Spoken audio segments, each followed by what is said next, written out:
Okay, there's going to be a short video, and it's not going to show dovetails. It's going to show lining up screws and these two tool holders that I finished of the sets I'm making for myself. This one was a mistake that I made, and you'll hear me talk about it some in the video. My intention was, when I made this holder up, is to mount it to my lathe to use as a turning tool, which would fix this way. Well, when I cut, for some reason I had a bozo attack, and I cut it to where it fit a boring bar. So this is a 1.5 inch bar come out of scrap, and so I just went ahead and got the measuring and cut dovetails on both ends. So this tool will be able to be used if I have some need for a large bore in my lathe by clamping it here. Then I can use these trigons to turn with. And this is a left-hand tool. I've already done the video you're going to see today is more how to put the studs in without breaking a tap. And what we have to do is basically drill a hole around at least a 200 to 210 thousandths for a 1/4-20, and these are 1/4-20 studs, and all these are handmade. This will all be talked about. This is going to be a fairly short video. So, and it's not the dovetail machining. It's just going to be more how the stud mounts and such stuff is at, and drilling and tapping the holes in this tough material. And you know, again, there it is. That's the tools. I'm going to put them over on the lathe, and that's going to be the end of that. I'm going to do something I normally don't do, and you see a lot of my videos with these tools, and I'm going to make probably this a short video, and I'm going to probably do this for a reason. Folks, first thing hopefully I've got the cameras and light angles, and I might just experiment some with some light here in just a minute. Here's the deal. I don't normally show drilling and tapping these tools because it's risky. But, you know, I do get a comment now and again when I make these. And this one was a mistake. And actually I was going to put it on another video, but I decided my intention was to make this for a turning tool only. And Bozo visited the shop this morning in full force. And I got this thing milled out, and I got it for boring. Since this is an 1.5 inch bar, which is really way too big to bore anything, hardly, unless it's some wild, making a ring of some sort, being a boring bar would be kind of useless. So what I decided to do was I just got to do this for quick checking because I didn't want to throw it away, because I really still wanted to turn with it, and I'd have seen that I could cut the dovetail on each end. So now I have what I call a multi-use tool. So now I've got dovetail on each end, so I can bore or turn with this bar as needed. I really probably turn more because I wanted to use it for this WMG, but that's not the point of what we're discussing today. Get these horrible freight ones out here. This is a #1 drill. You'll see the size, 226. I'm intending to tap this 1/4-20. And these tools are very, very tough, and I just thought I would kind of bring you along for the ride for the installation of doing this morning. And I just happened to think of it. I had the cameras with me. Really wasn't intending to shoot any video today.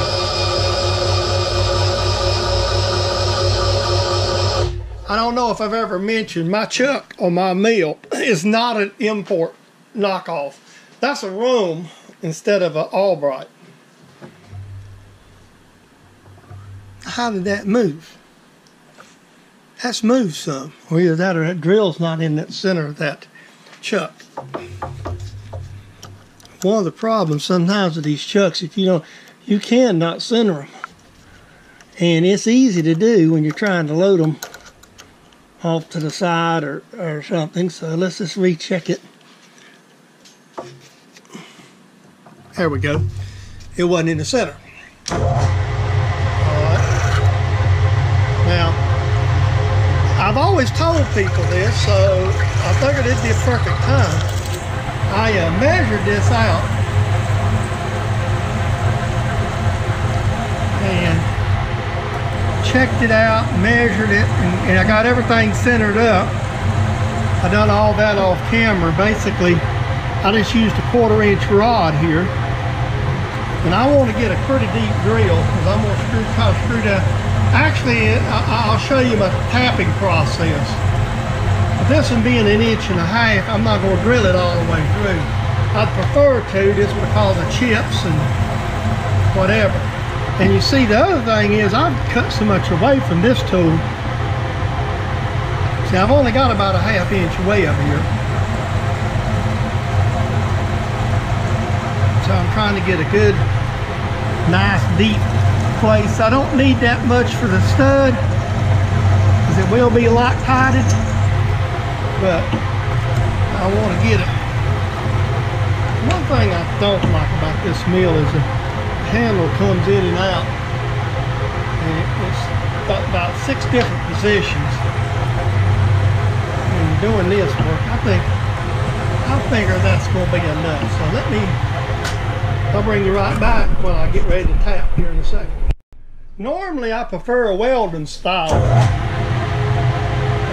countersink deburrs, but I also don't want to mess my good, well, what I call good. I've got knockoffs, but I prefer the welding style. They tend to chatter less. Alright, so now we've chamfered it. Now I got the tap. I need to get the piece of the drill start and all that. So hold it. This first tap is a taper tap, so it's not going to go to the bottom, and it's no intention for it to go to the bottom, but I want to use a taper tap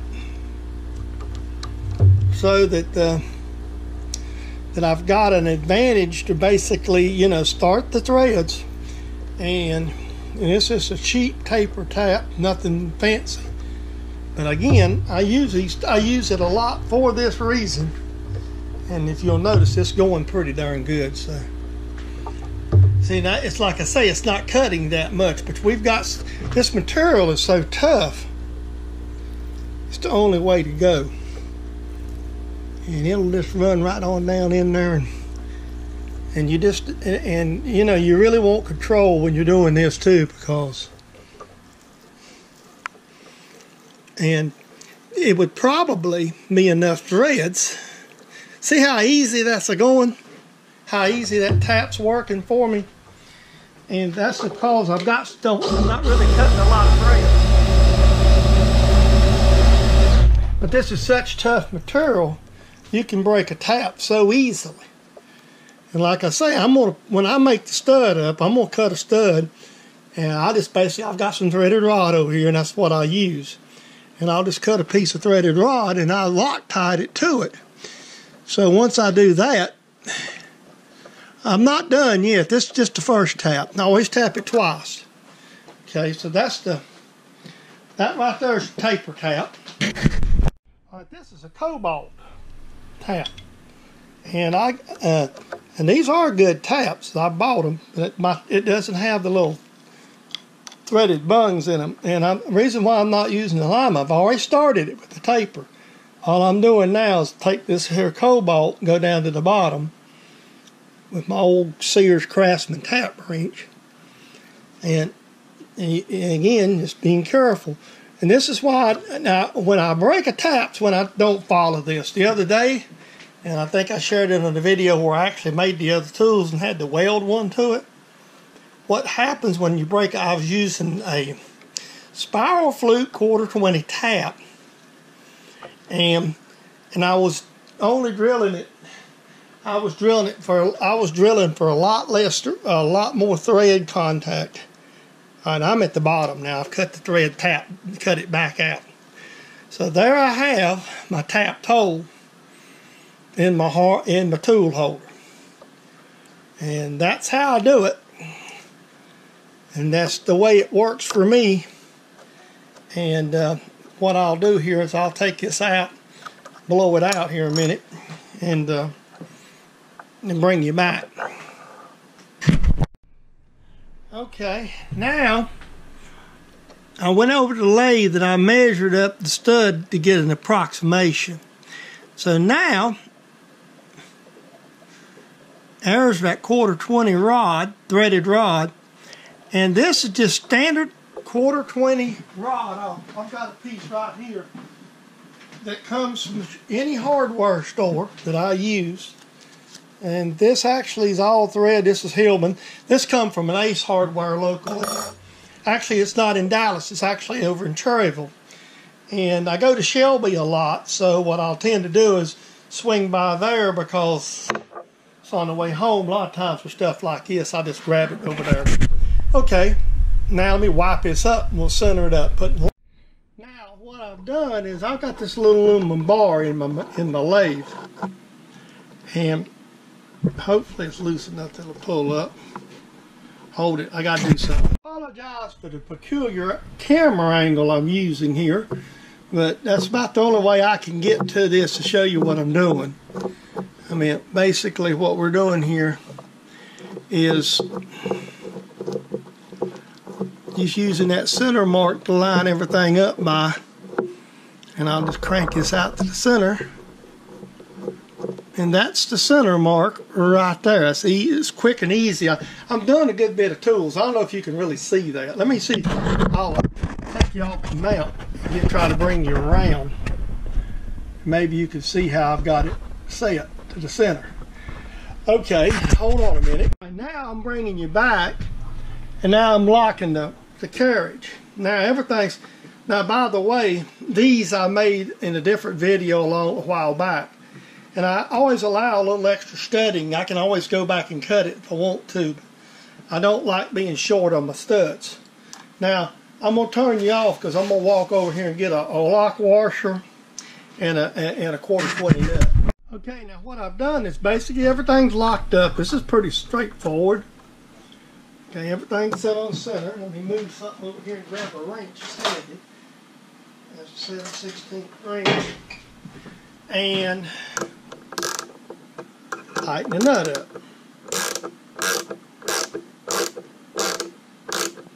There. Now, that's set. And now let's take it loose here. Now these don't sometimes fit good. This one here is a little bit of a struggle to get on sometimes. Even the blocks are. But there you go. We'll check the repeatability. There it is. Let's see how it does on the boring side. Now I ain't tried that one yet. And this is always the fun part, to get these on the boring side. Alright, I don't know how that's going to show up on the camera. I apologize if it doesn't show up as good as we'd like. And we're on center right there at the boring tool. Just about. There we go. It could use it. It's dead center, so that might be a hair bit above, but that'll bore good right there. So there we go. That's my multi-purpose. Fixing the mistakes up, Loctited, and he'll finish Loctiting down to the stud here just a little bit. And once the Loctite sets, that's good to go. So you see, so I call it my multi-purpose tool. It wasn't intended to be a multi-purpose tool. It was intended to be that. That's what I wanted it for. Was a turning tool to use WMGs with, and probably 80 or 90% of the time, it's going to be that, a turning tool for WMG tools. So there it is, and that's what we've got. And the other reason I brought the video up is to show people how I actually get these blooming holes in these blooming tool holders. I think I can skip over it. So as a quick recap, as the tool's laying right down here, let me see if you still see it. As the tool's laying in the lay bed, a quick recap. You want to drill a fairly large hole. You're actually not wanting much thread engagement. Your Loctite is going to hold that thing. So if you make these, no matter what you decide to do, I have this fount. I like 1/4. If you'll notice, most of my tools that I've done this way are 1/4. It's just handy. So you got to make these anyway. The materials are real simple: 1/4 lock washer and a nut. And if you do it this way, with the lock washer and the nut, that is as positive as anything else out here in the market. I have done some. I've got a couple. Right, I got one here, and that I've used a plastic, made a plastic washer. But the plain old lock washer, that's what's on this tool, works just as well. And I've got several of them here with lock washers on them. Here's another one that I made a brass nut. They work really well. They work as exceptionally well as anything else. And I will tell you that I ain't gonna go out and find. I ain't gonna take the time to make no more plastic washers. So I'm well pleased how this turned out. You've seen the dovetail videos, so I'll be using this tool some in operations here in the future. So I'm well pleased how my mistake that I made turned out. So enjoy. I hope you enjoyed the video. So we'll see you. One thing, I've showed where I made this, but I thought today I'd add it into this video. You hear it all the time. This is a lifesaver. Right now I'm lining up the next tool to do the work on it. And so to be able to move your table up and down. Now you know I made mine a little different than Dale Deary did, but I'm here to tell you these brass screws don't hurt a thing, and the threads sure don't, and there's not that much wear on them yet.